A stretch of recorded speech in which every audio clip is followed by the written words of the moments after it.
Netflix film, is the group who helped Iñárritu bring it all to life, and I will try not to mangle the names of these great artists too badly.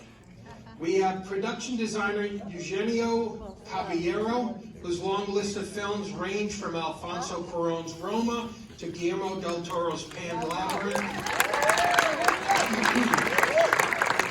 We have costume designer Ana Terrazas, whose work has ranged from Roma to the James Bond film Spectre.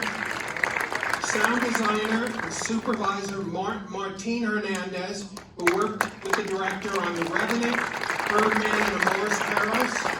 Our actors, okay, this is where I drive the car off the cliff. Giménez, did I say that right? Okay, La Madrid, she plays Silverio's daughter, Camila.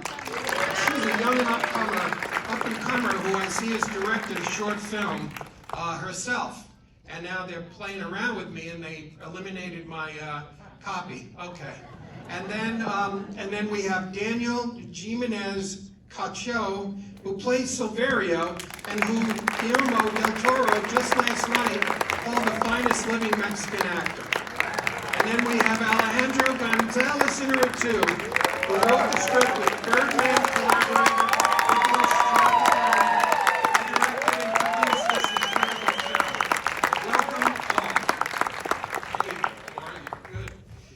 Hey, just so I know, how many of you have gotten a chance to see the movie yet? It is brilliant. And I saw it in Venice, and it was 22 minutes longer, and I wanted more. So why don't we sit down and we'll watch a clip and get this show. Now, Alejandro, you bleed all over the screen. Let's be honest here. You bleed all over the screen. I mean, you know, artists are supposed to break off pieces of themselves, but this is like something I have not really recalled seeing. What specific circumstances in your life in recent years made you feel, I need to do this now? I think there was a virtual reality installation that I did 5 years ago that was called Carne y Arena, and it was about immigrants crossing the border, and I had the opportunity to interview more than 500 immigrants with very, very tough circumstances, and we spent like 1.5 years doing this. There are stories, the way they open themselves, and even regardless the outcome of their experience and the circumstances, to be privileged or not, there was a very, very deep call of the nature of being an immigrant, and that what we share in common was that nostalgic melancholia, all the things that you lost when you leave your country, and those things start to be accumulated, and all those emotions has to be explored in some way, or you repress them, or you talk about it. So I decided to have, it triggered in me a need to go through this exploration and to have the courage to make something like this, and even the courage to accept, to be like or dislike. But it was a need to make it. Courage is a good word. Now for Eugenio and Ana, how does it work when Alejandro pitches you this surreal journey, and what most sparked each of you and made you feel that you had something special to bring to the table to help him tell this story? I think that was one of the biggest challenges when I read the script, you know, and how costumes were gonna contribute to this epic dream and make this transitions between reality and dreams. And I think, for example, in this scene that we just saw, it's one of the scenes with a very clean line where you can see the reality versus the dream and surreality, and I think our approach to do that was through the use of color. And so it's Silverio starting in the party where you see all this amount of color, and then he goes to the terrace, a less colorful scene, and then into the bathroom that it's almost colorless, you know, the surrealism with his dad. So I think that was the biggest challenge for us throughout the film, how we were gonna make this transitions. And I think it a very collaborated team. You know, we all work together really close to be able to achieve this with Eugenio, Alejandro, and Darius as well. And yeah, I think that was from the point of view of costumes. On my side, what when we started speaking, when I read the script and we had our first conversation, I really felt that the film was on the edge, that it was a very brave script, and I was ready to jump into the void with Alejandro on his side. But then suddenly also we realized that in order to have all this fluidity, we needed to have a lot of precision in how we planned the film. And with Alejandro and with Darius, and in terms of collaborative creation with Anna as well, we did a very precise route and on how the choreographies will be, how the sets could have to be. And then the other thing that I believe we brought also to the project, joining his own obsession for the detail, Alejandro's obsession for the detail, was that all of us were really finding the layers that all these sets needed to. Well, now Alejandro, there's a lot of personal and professional stuff to unpack here that we see unfold. A continuing storyline that is so touching is dealing with the death of Mateo, who lived 30 hours. Now, the ways that he is portrayed is stuff I've never seen before visually in grieving a child. Can you share a little bit of what that was based on, why you did it, and the feelings it provoked in your wife and children? Yeah, my wife and I, we lost a son. And then it was a very traumatic experience that you can understand. And 11 months later, my third son, we have a daughter, then Luciano, who passed away. And 11 months later, Eliseo, my son, who fortunately is alive, he dealt with the same illness that is called membrana hialina, which was a disease of the lungs. And we were back into the same room in the same hospital 11 months after losing our kid, and dealing in the life and death moment with Eliseo, who was like 1 month in intense therapy, and for the next 2 years we were dealing with life and death. So when you go into an experience like that so young, you realize that life can go in that second and everything becomes vulnerable, fragile, and all those things hang there. As the character says in the movie, the people go, but the ideas are the ones who stay. So the people that you love, when they pass away, those ideas start to be transformed, and they can stay in some way that can be enrich you, or can be troubling you. And I think art exists exactly because, life is not enough. It's imperfect. It's a film bad made, as Godard said. So we have to make films to make life better. So this was for me an homage, or a way for me to heal and to understand and liberate those memories and those traumas. So this film, in a way, overcome a lot of those things. And I have been so relieved when I share this film with so many people that has lost things. The way I try to represent is how, as Leonard Cohen said, there's a crack in everything, but it's in that crack when the lights get seen. So I would like to bring light to pain, and that's where I am in my life. Wow, I can't tell you how touched I was. Now, Daniel, describe the experience of being tapped on the shoulder and being told basically would you be the vessel through which a great artist like Alejandro lays out all of his angst, his conflicts, tragedies, and successes? Yeah, well, yeah, this was a unique experience, I must say. And the more time passes, the more I realize how profound it was. It was an encounter with Alejandro, very profound between he and me.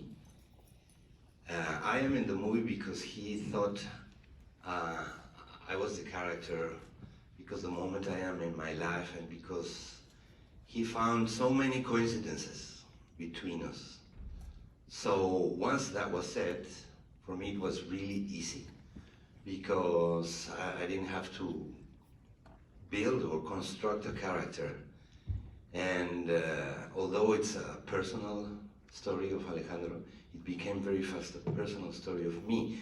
And I am very thankful to Alejandro because he gave me the chance of having this deep, profound, and long dialogue inside myself. This is the first time I have such an opportunity.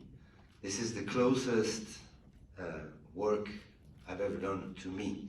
So what you see here is supposed to be Alejandro's part of his life. It's not a biography, but no, what you see here is my life also. No? And I'm so pleased that some people approach and they say, no, it's not, it's my life too. So this is very magic and mysterious how when you show your wounds, this creates an empathy immediately with people. And a universality, I think. Now, Chimina, just imagine what it must feel like to be a young actress and to be in the middle of this. It's so grand, and I love your children in the movie. I think they're both thoughtful and loving, and and exactly what you hope your kids would grow up to be. And I'm sure they're a reflection of your children. And I wonder, what's the highlight? What were the highlights for you of being part of this incredible film? Yeah, so at first it could feel, felt a little bit intimidating when I got cast and got told, you're going to do this. I was really excited. I think everything happens for a reason. And I think that, I don't know, I feel like it was for me. It was part of my journey, and I began the journey with Bardo, and I just really worked hard in the beforehand, learning lines, rehearsing. So then by the time we were on set, we really had so much space because of Alejandro's love for working and taking time with everything and taking the space and attention. So we really just were present, and I don't know, I had a family immediately. We had this chemistry, this connection. Iker, who plays my brother, he's incredible, and he's so present, and everyone, Griselda, Daniel, so we were immediately this family. And even when I felt like it could have been a very scary moments of filming this movie, or taking a lot of work to do it, and feeling like, wait, are we really gonna, am I gonna do this? Am I gonna pull this off? But we did, and we had the support of everyone. I had the support of Alejandro, the trust of him. He said, you're Camila, you can embody this character. And I also related a lot to her because we have a similar upbringing. I'm Mexican, but I grew up in Dubai from '96, where the city it's not what it is now. I grew up with the city, and then I lived in New York, and then only did I come to Mexico about 4 years ago. So I finally reconnected, and exactly when Camila, we were shooting the film, I was reconnecting, and Camila was wanting to reconnect. So I think it's crazy. It's like I said at the beginning, I went a part of this journey, and I was always supposed to be a part of that journey, and I'm so, so grateful for that. I love it. And now, Martin, the sights and sounds of this movie shift between reality and this surreal dream world. Talk a little bit about how you make those worlds blend so it is not jarring, and and we can stay on the road because we don't really need a map. You provide that with so many things. Give a sense as to what it's like to have those worlds blend together that way. Well, first of all, I have to say that it wouldn't happen without Alejandro's vision on everything. He's a director, and when he's on the stage shooting, he's so, he has this tunnel vision of things. So that the house can be burning and crumbling down, but he's on his thing. And he's in every detail all the time, and sound is not the exception. So it's more like getting carried through that. and get it that guidance. We wouldn't be here talking about the amazing sound that the movie has because Nico Becker, our colleague and friend who's now in France, Ken Yasumoto, so many people that was involved in crucial ways and in a very special way they balanced and made the final work in sound and that travel that you say.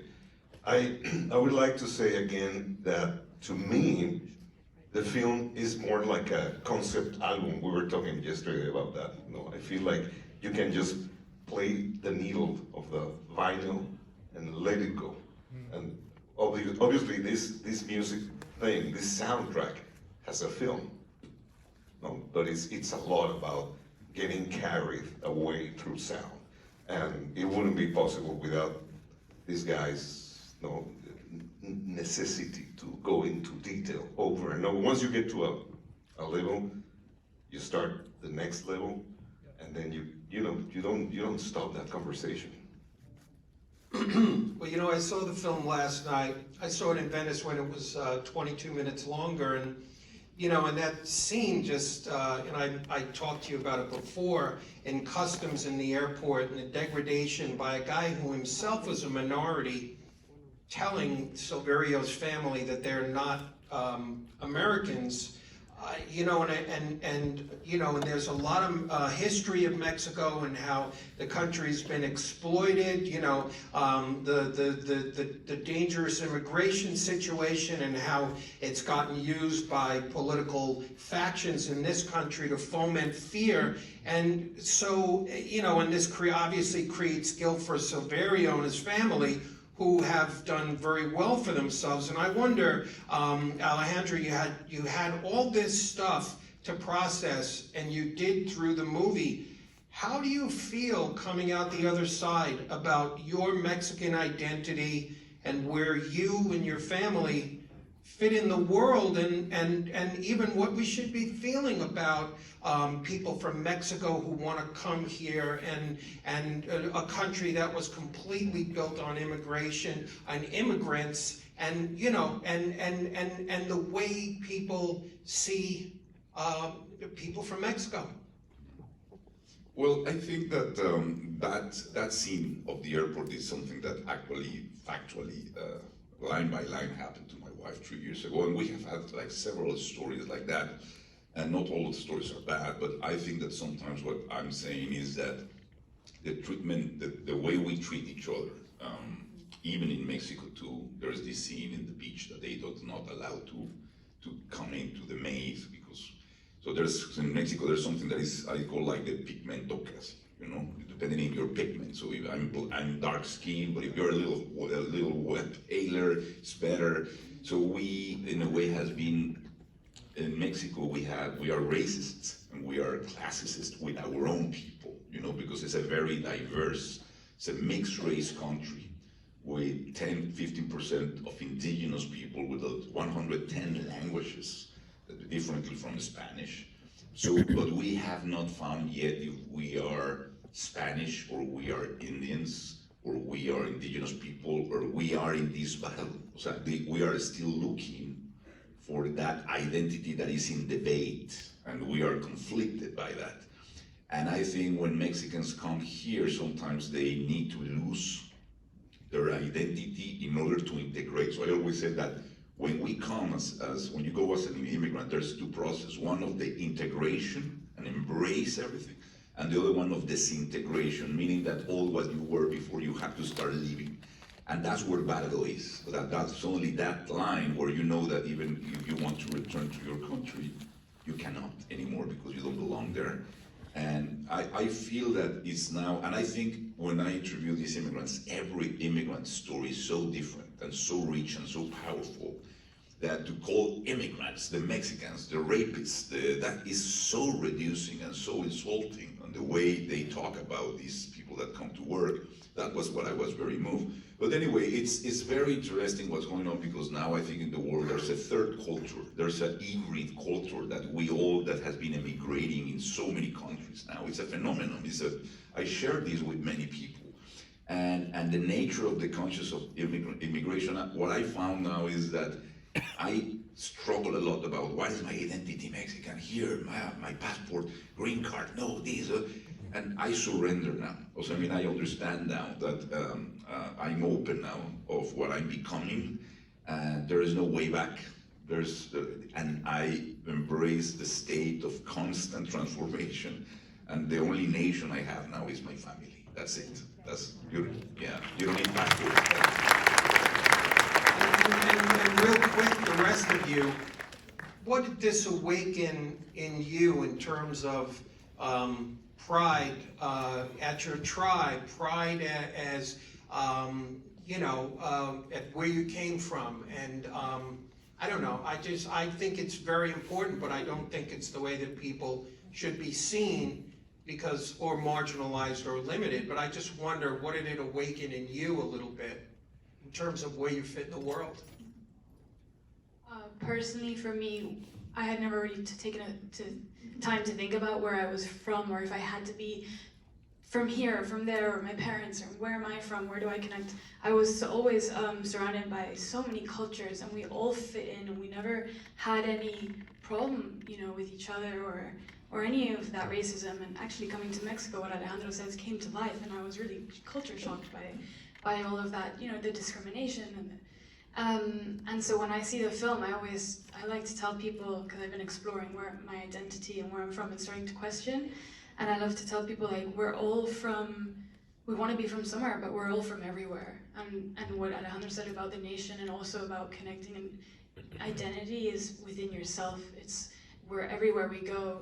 Right now I'm in LA, and I'm a little bit from here right now, and I've been living in hotels here a little bit, and a part of myself is here now, and a part of myself goes to Mexico, well, a lot of myself there, and then part of myself is with my partner, with my family. It's everything. And I think that when you see the film, you can really connect with that, and you don't have to, hopefully you can surrender, as Alejandro says. Surrender is a great word for that, and just trust and allow yourself to really feel like you fit in, and we can all accept each other finally.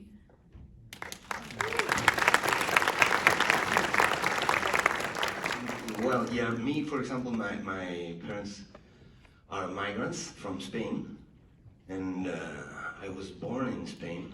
They tried to come back after 5 of my brothers were born. They tried to come back. I was born there in Spain, and then we all came back to Mexico, and then I had this need to root to some place, so I became more Mexican than any other Mexican. And I love this sentence from a Mexican singer that said, well, Mexicans, we decide to be born where we want to be born. That's our decision. We can be born everywhere, but we are Mexicans. I love it. All right, they're telling me that